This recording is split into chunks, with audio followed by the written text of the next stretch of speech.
ഇന്നത്തെ ദുബായിലെ ചൂട് 49 ഡിഗ്രിയാണ്. ഞാനിങ്ങനെ കൊട പിടിച്ചോണ്ട് പോയിട്ട് പോലും എന്റെ മുഖത്തോട്ട് ഇങ്ങനെ ചൂടുകാറ്റ് അടിക്കുക. നമുക്ക് തല കറങ്ങാനോ വൊമിറ്റ് ചെയ്യാനൊക്കെ ഫീലിംഗ് ഉണ്ടാവുക. ഞാനിത് കാഴ്ച കാണിച്ചു തരാം കേട്ടോ. ഇങ്ങനെയുള്ള മനുഷ്യരെ എന്താ നമ്മൾ പറയണ്ടേ?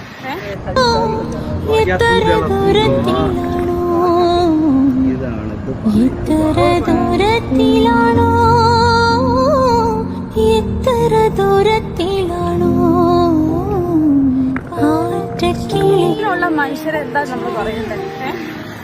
നമ്മുടെ നാട്ടില് മക്കളോ ഭാര്യമാരോ ചിന്തിക്കുന്നില്ല ഇത്രയും ചൂടത്ത് കിടന്ന ഈ മനുഷ്യരിങ്ങനെ പണിയെടുക്കുന്നുണ്ട്.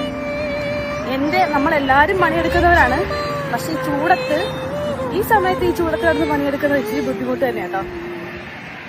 ഈ ചൂടത്ത് പണിയെടുത്ത് തുച്ഛമായിട്ടുള്ള ശമ്പളം കിട്ടി ആ ശമ്പളത്തിന് നാട്ടിൽ വരുമ്പോ എന്തെങ്കിലും സാധനങ്ങളൊക്കെ അത് വാങ്ങി വരുമ്പോ നമ്മുടെ നാട്ടുകാർക്ക് പുച്ഛാണ്. ആ പുച്ഛമുള്ളവര് ഈ വീഡിയോ കാണണം കേട്ടോ. നമ്മുടെ പൊടിക്കാറ്റിലും അതുപോലെ ഈ ചൂടത്ത് ഞാൻ പണിയെടുത്തിട്ടാണ് അവർ ഓരോ സാധനങ്ങൾ കൊണ്ട് തരുന്നത്. അപ്പൊ നാട്ടിൽ വരുമ്പോ അവര് നല്ലൊരു ഷർട്ട് ഇട്ടാലോ നല്ലൊരു പാന്റ് ഇട്ടാലോ നല്ല രീതിയിൽ നടന്നാലേ പറയും ഗൾഫിലെ ജീവിതം അടിച്ചു പൊളിച്ച് നടക്കുമെന്ന് പറയും. അപ്പൊ ഇതാണ് കേട്ടോ ഒരു 60% ആൾക്കാരുടെ അവസ്ഥ ദുബായിലെ. എല്ലാവർക്കും റെസ്പെക്ട് കൊടുക്കുക. അങ്ങനെ ചൂടത്ത് കിടന്നും 12-15 മണിക്കൂറൊക്കെ പണിയെടുത്തിട്ട് അധ്വാനിച്ച് കഷ്ടപ്പെട്ട് കൊണ്ടുവരുന്ന പൈസയാണ് നമ്മുടെ നാട്ടിൽ അടിച്ചു പൊളിക്കുന്നത് കേട്ടോ.